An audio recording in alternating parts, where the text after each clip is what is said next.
Bonjour à tous, je suis ravie aujourd'hui de vous retrouver pour la deuxième vidéo sur l'éducation de mon bébé Good. Et aujourd'hui on va s'attaquer à une étape ô combien importante, en tout cas à mes yeux, c'est le passage de la bâche. Parce que comme je vous l'expliquais dans le premier épisode, je veux pas vraiment travailler Good parce qu'elle est trop jeune pour vraiment travailler, à 2 ans on est vraiment un bébé, hein. Mais par contre je veux pouvoir sortir en extérieur et en balade avec elle. Et ça demande un petit peu de préparation. Et la bâche ça va me permettre de lui apprendre à marcher sur des sols inconnus, sur des sols un peu effrayants, sur des changements de type de sol, etc. etc. Parce que ça m'est déjà arrivé de me retrouver dans des situations assez dangereuses où par exemple il y a une plaque d'égout qui prend toute la largeur d'un trottoir et l'âne ne voulant pas le passer, eh bien préfère descendre sur la route et sauf que s'il y a une voiture qui arrive, c'est la catastrophe. Vous voyez, c'est un exemple comme ça, mais il y a plein d'autres situations dans lesquelles c'est vraiment important que votre âne sache passer partout et marcher sur tout type de sol sans se poser de questions. Donc aujourd'hui je vais lui apprendre à marcher sur la bâche en mettant un code dessus que je répéterai ensuite en ville à chaque fois que je lui demande de marcher sur une plaque d'égout, une marque au sol, un petit pont, enfin tout obstacle qui se présenterait à nous. Comme elle connaîtra déjà ce code de nos séances d'avant, eh bien elle saura ce que j'attends d'elle et elle saura que je veux qu'elle marche sur ce que je lui présente. Et moi je me munis de l'aide très précieuse de Gribouille qui fait 50% du travail à ma place et qui de par son calme et de par le fait qu'elle sache déjà faire cet exercice depuis 18 ans, lui transmet son calme et lui montre qu'il n'y a rien à craindre et qu'elle peut y aller sereinement. Si vous n'avez pas cet âne à la maison qui est rodé et qui sait faire depuis 18 ans et qui va vous permettre d'entraîner le petit nouveau à qui vous essayez d'apprendre, eh bien il va falloir que vous soyez cet âne, c'est-à-dire que ça va être à vous de montrer à votre âne que c'est possible et que ça ne fait pas peur. Ça va être à vous de faire des allers-retours, de piétiner, de l'amener à venir sentir, enfin vraiment d'entraîner l'âne après vous et de lui montrer qu'il peut vous suivre en confiance. Et si jamais il y a une des étapes sur laquelle votre âne bute, et ben c'est pas grave, vous repassez simplement à la précédente. Vous avez fait une étape qui est acquise, vous essayez de passer à la suivante, ça bloque, vous revenez à l'étape précédente et vous félicitez bien et vous réessayez. Et ça c'est infaillible, au bout d'un moment votre âne va se dire ah bah oui elle me demande exactement la même chose, c'est juste que la difficulté est un peu plus grande et il va finir par y aller, c'est promis. Mais trêve de bavardage, je pense que ça va être plus parlant en vidéo. Donc tout de suite on passe aux images des premiers passages de bâche de Good. C'est parti. Après le traditionnel gros câlinou de début de séance, on va commencer par refaire tous les petits exercices qu'on a fait lors du premier épisode de cette série et que je fais pendant 5 petites minutes à chaque début de séance. Donc les flexions latérales d'encolure à gauche et à droite, et vous voyez qu'il n'y a plus aucun souci ni d'un côté ni de l'autre.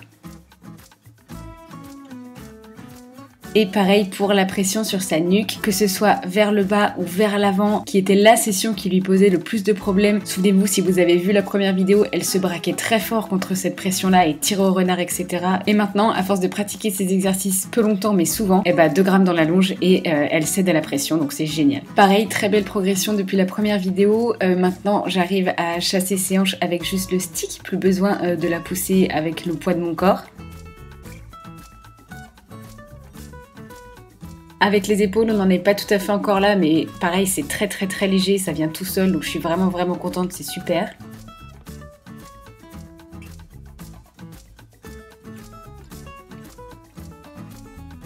Et le reculer toujours aussi bien et léger, c'est parfait.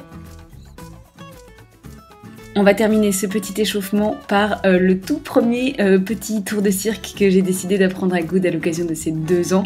Vraiment un tout petit truc de rien du tout. Je lui ai appris depuis quelques séances à sourire et je trouve ça excessivement mignon avec ses toutes petites dents, voilà. Ça me fait craquer.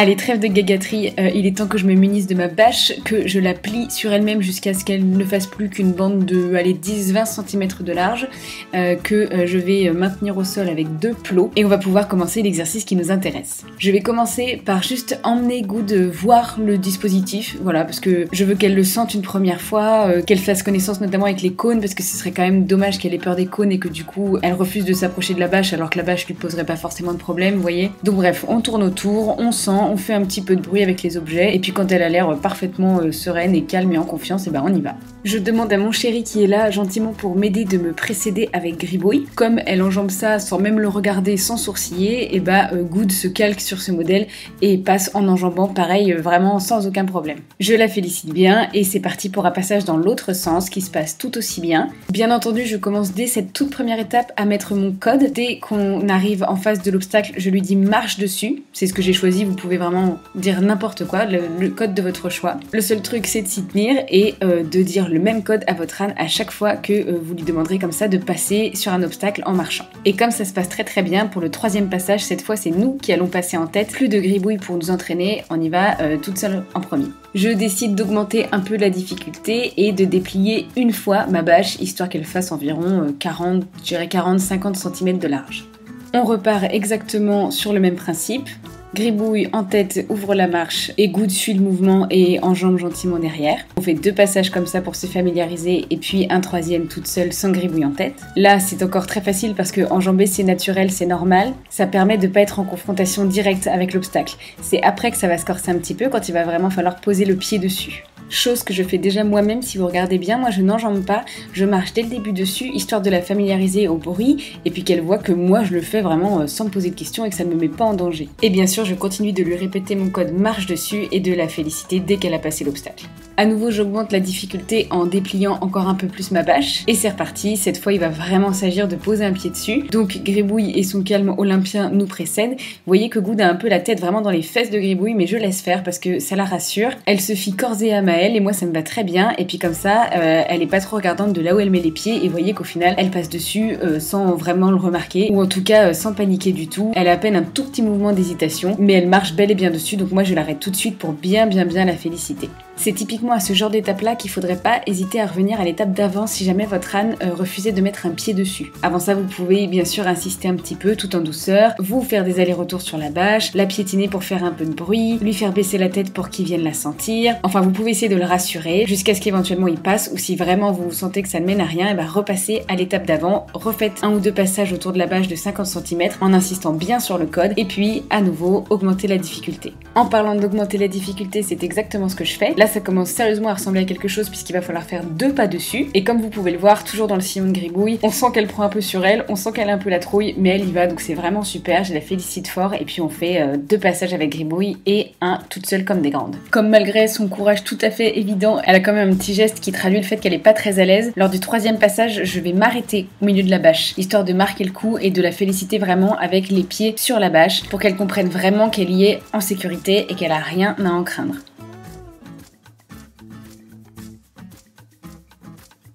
Ensuite, on va encore augmenter la difficulté d'un cran en prenant la bâche cette fois pas dans le sens de la largeur mais dans le sens de la longueur. Et là, ça se corse un peu pour Good. Ça y est, c'est un petit peu trop impressionnant pour elle. Donc, elle réagit un peu fort. Elle essaye de contourner. Donc, j'arrête tout, je la rassure, je lui parle doucement, je la caresse et puis on essaye d'y retourner. À nouveau, elle me dit non. Donc, c'est pas grave, je laisse faire. Il n'y a pas de souci. Je veux bien qu'elle ait peur. Je veux bien qu'on recule. Je veux bien qu'on prenne notre temps. Simplement, je veux que tout se passe toujours dans le calme. Donc, je ne la laisse pas s'énerver et tout de suite, je récompense quand elle redevient calme. Et puis au bout de la 3e tentative, elle prend sur elle, elle le sent, elle prend confiance et puis on traverse bravement la bâche, donc je la félicite super fort. Les 2 solutions qui se seraient offertes à moi si vraiment elle avait buté, ça aurait été soit de refaire passer Gribouille juste devant elle et d'essayer de l'entraîner à sa suite, soit encore une fois de repasser à l'étape précédente. On refait exactement le même passage et cette fois on va demander à Gribouille de s'arrêter au milieu de la bâche histoire que Good voit que sa copine ne risque rien et qu'elle reste sereinement dessus sans avoir peur et que donc elle peut elle aussi avoir confiance et prendre son temps sur la bâche.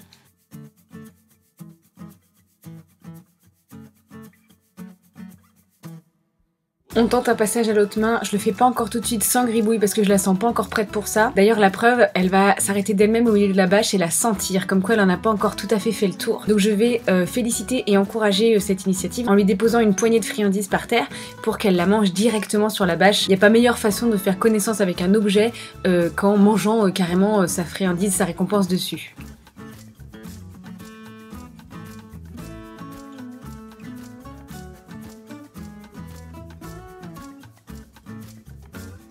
C'est maintenant l'heure un peu du boss final de la bâche, c'est-à-dire que je l'ai entièrement dépliée, qu'elle est absolument dans toute sa longueur, et donc on va faire un espèce de petit balai aléatoire, on va passer et repasser dessus, jusqu'à arriver à la dernière étape, c'est-à-dire la prendre dans toute sa longueur, vraiment sans sourciller, sans peur, et totalement sereinement. Et comme vous pouvez le voir, pour l'instant c'est pas encore tout à fait ça. Good se met à me sauter la bâche, et c'est clairement pas du tout ce que je veux, donc je ne félicite pas ce comportement, et je redemande jusqu'à ce qu'elle pose les pieds bien comme il faut sur la bâche. Gribouille m'aide grandement en faisant sous les yeux de Good un passage tout calme et du coup Good se décide et il va gentiment, donc là je le félicite fort. Comme c'était bien, on va tenter un premier passage de toute la longueur, sauf que va y avoir une petite incompréhension, vous allez voir un petit moment brouillon. Good va un peu monter en pression et ne plus du tout m'écouter, ce qui est un peu un problème parce que j'ai déjà remarqué ce genre de comportement chez Good. Quand elle est face à une difficulté, elle monte très vite en pression, comme si je lui demandais tout de suite un truc inatteignable. Alors que moi, tout ce que je veux, c'est du calme, et si elle veut du temps, et si elle veut qu'on régresse, et si elle veut qu'on repasse à l'étape d'avant, je suis tout à fait d'accord, mais elle ne me laisse même pas l'opportunité de faire ça, parce que tout d'un coup, elle n'entend, elle ne voit plus rien et elle veut à tout prix fuir, alors que si elle m'écoutait, elle verrait que justement je vais dans son sens et que je veux aussi du calme et qu'on y aille doucement. Donc je commence par lui proposer de repasser dans le sens de la largeur, que du coup elle maîtrise, sauf qu'elle le saute à nouveau. Je ne félicite pas et je redemande dans l'autre sens. C'est un peu mieux, mais vous allez voir à la fin, elle va me bousculer. Et ça, c'est pas du tout ok non plus. Donc vraiment là, on ne se comprend plus. À nouveau, j'insiste pour avoir un retour au calme. On prend quelques minutes et on y retourne. Et là, elle est dans de bonnes dispositions pour m'écouter. Donc je lui montre que je veux bien qu'on déconstruise et on fait tout par étapes, on reprend tout comme si c'était depuis le début, on prend son temps et on sent l'obstacle, on a le droit de reculer, c'est pas un problème. Et puis on va féliciter chaque micro petit pas en avant, c'est-à-dire qu'un pied sur la bâche, je vais le féliciter, 2 pieds sur la bâche, je vais le féliciter, vraiment comme si on reprenait ça depuis le début. Si c'est ça qui peut la rassurer, moi je suis d'accord, on y va, je vais à son rythme.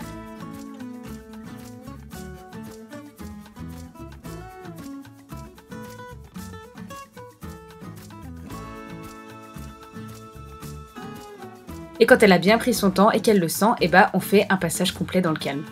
Ou presque. Alors on refait une tentative et cette fois c'est magnifique.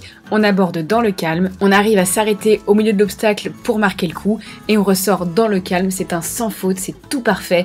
Donc j'arrête la séance sur cette très bonne note parce que le but c'est pas non plus que ça dure trop longtemps. Je rappelle que c'est un petit bébé, donc c'est aussi pour ça sûrement qu'elle est un peu montée en pression, c'est que je devais avoir un petit peu atteint son maximum de niveau de concentration, mais il était hors de question de finir sur un truc moche, donc là c'est vraiment la perfection. Je laisse là-dessus et je suis certaine qu'à la prochaine séance ce sera complètement acquis.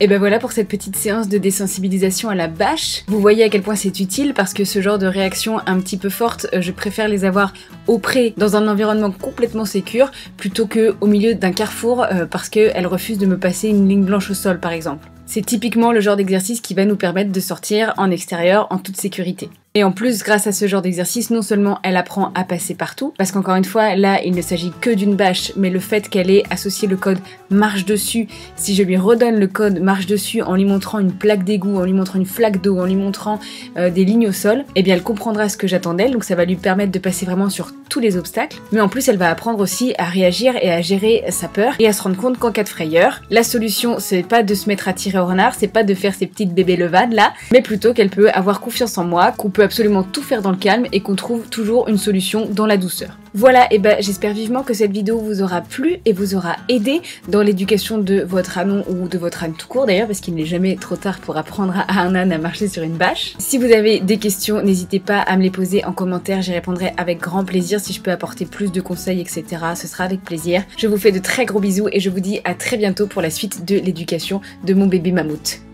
Bisous!